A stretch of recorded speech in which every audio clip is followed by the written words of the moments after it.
Welcome to Coed Stunt School. Here I'll be teaching you how to throw Coed stunts. Today we will be continuing our series on basic stunts. In this video, we will be doing our second video on pressing stunts. If you want to learn the basics of pressing stunts, watch our video on press extension, liberty, and heel stretch. Now, for the base, remember you want to pop initially with enough force to get your flyer to the top. For the press torch and arabesque, you will need to start with a different grip. You will grab your flyer's toe with your right hand in a C grip where your fingers are all on the side of the foot. When you press this stunt, you will actually be turning this right foot to face your right and put your left hand next to your right on the flyer's heel. Your index fingers and thumb should be next to each other or slightly overlapping. You will want to keep the stunt over your nose like previously, but you will want your right and left hand relatively even in height. And you will need to push your thumbs up to the ceiling to prevent your flyer from falling forward.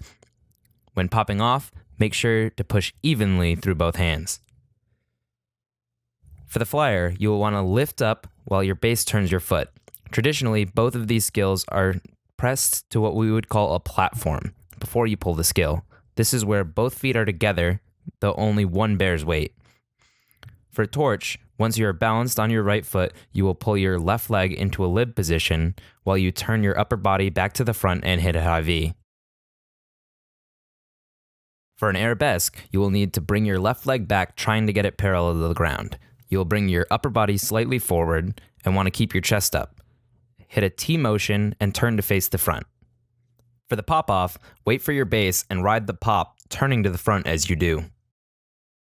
For the Kewpie, the base will need to change their grip. This isn't necessary as you could pop and re-catch in a Kewpie, but this is slightly harder.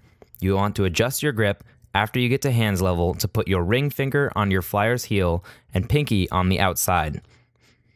After you press, you will keep an open hand and wait for your flyer to bring their left foot to their right and grab it with your thumb. You will want to step forward with your right foot to make almost a line between your right hand and foot. This makes the stunt easier to hold.